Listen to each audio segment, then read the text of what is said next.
Oi! Hoje vamos falar sobre a antropologia brasileira.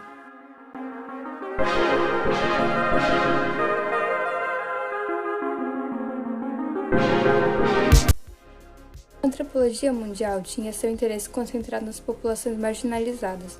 No caso do Brasil, eram as populações indígenas, negras e camponesas. Os antropólogos brasileiros, diferentes dos outros, estudaram a fundo sobre o seu próprio país. Ou seja, durante o século XX, o Brasil foi o foco das expedições.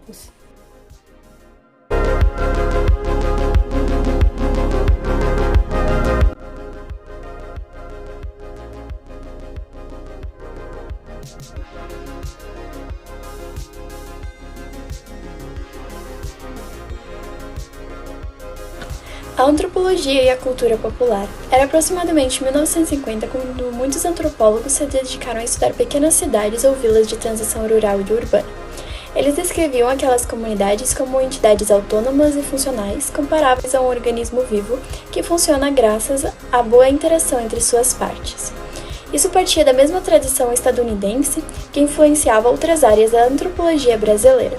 Dentro desses projetos maiores, eles analisavam a sociedade brasileira entre a cultura popular e a urbanização, campo e cidade, atraso e desenvolvimento.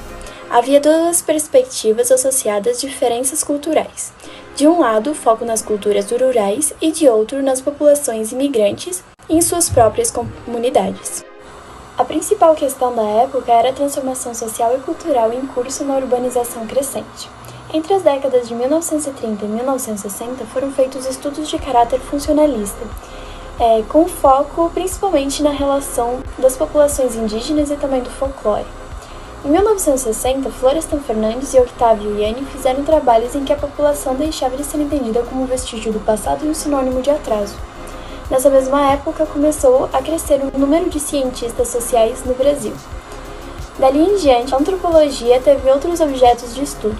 No lugar das comunidades isoladas, entraram em cena o campesinato, os assalariados rurais, os trabalhadores urbanos, as frentes de expansão, a migração do campo para a cidade e a vida nas favelas. A consolidação da antropologia brasileira.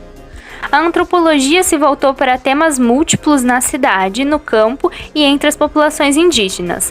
Duas preocupações ainda eram marcantes: o efeito da urbanização e da industrialização e as populações em situação marginal. Entretanto, a modernização do Brasil alterou a situação dos povos no campo, que passaram a encontrar novas formas de trabalho assalariado no campo.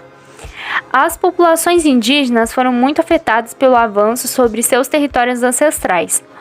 O foco das preocupações se transformou gradualmente.